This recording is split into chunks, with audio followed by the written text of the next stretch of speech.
দিকে নজর রাখবো।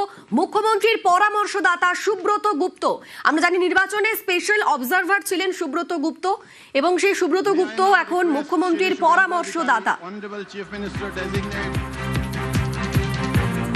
আমাদের সঙ্গে সোমরাজ রয়েছেন, প্রতিনিধি সোমরাজ, কি খবর?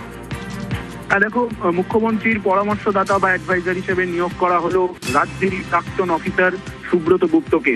সুব্রত গুপ্ত তিনি মুখ্যমন্ত্রী শুভেন্দু অধিকারীর পরামর্শদাতা বা অ্যাডভাইজার হিসেবে কাজ করবেন। নবান্নের তরফে কিছুক্ষণ আগেই এই নির্দেশিকা জারি করা হয়েছে। তুমি দেখেছো, এ রাজ্যে এসআইআর প্রক্রিয়া চলাকালীন সময় সুব্রত গুপ্ত তিনি স্পেশাল অবজারভার হিসেবে কাজ করেছেন, এমনকি রাজ্যে বিধানসভা ভোটেও গুরুত্বপূর্ণ দায়িত্ব পালন করেছেন সুব্রত গুপ্ত। এবং সুব্রত গুপ্তের ভূমিকার প্রশংসা জাতীয় নির্বাচন কমিশন করেছে, এমনকি রাজ্যপালও করেছে। ফলত সেই জায়গায় দাঁড়িয়ে সুব্রত গুপ্তকে রাজ্যের মুখ্যমন্ত্রীর পরামর্শদাতা হিসাবে নিয়োগ করা হলো। এই নির্দেশিকা কিছুক্ষণ আগেই নবান্নের তরফে জারি করা হয়েছে এবং তিনি এখন থেকে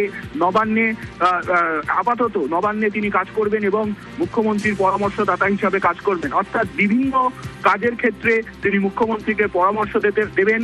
এবং তুমি জানো, সুব্রত গুপ্ত এ রাজ্যেই একাধিক দপ্তরের গুরুত্বপূর্ণ দায়িত্ব পর্যালোচনা করেছেন। ফলত সেক্ষেত্রে সুব্রত গুপ্তের এই নিয়োগ প্রশাসনিক মহল ইতিবাচক হিসাবেই দেখছেন, কারণ তার বিভিন্ন দপ্তরের কাজের অভিজ্ঞতা এক্ষেত্রে গুরুত্বপূর্ণ ভূমিকা রাখবে। এবং সেক্ষেত্রে সুব্রত গুপ্তের এই নিয়োগ অবশ্যই প্রশাসনিক দিক থেকে যথেষ্ট তাৎপর্যপূর্ণ। কিছুক্ষণ আগেই নবান্নের তরফে এই নির্দেশিকা জারি করা হয়েছে। বেশ, ধন্যবাদ সোমরাজ। মুখ্যমন্ত্রীর পরামর্শদাতা সুব্রত গুপ্ত, এবারের নির্বাচনে স্পেশাল অবজারভার ছিলেন সুব্রত গুপ্ত। মুখ্যমন্ত্রীর ব্যক্তিগত সচিব শান্তনু বালা নিয়োগের বিজ্ঞপ্তি জারি করেছে নবান্ন। কিছুক্ষণ আগেই বিজ্ঞপ্তি জারি হয়েছে মুখ্যমন্ত্রীর পরামর্শদাতা সুব্রত গুপ্ত।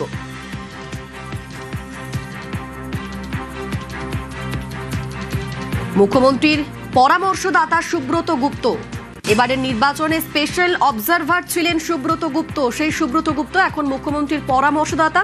কিছুক্ষণ আগেই এই নিয়োগের বিজ্ঞপ্তি জারি করেছে রাজ্য সরকার।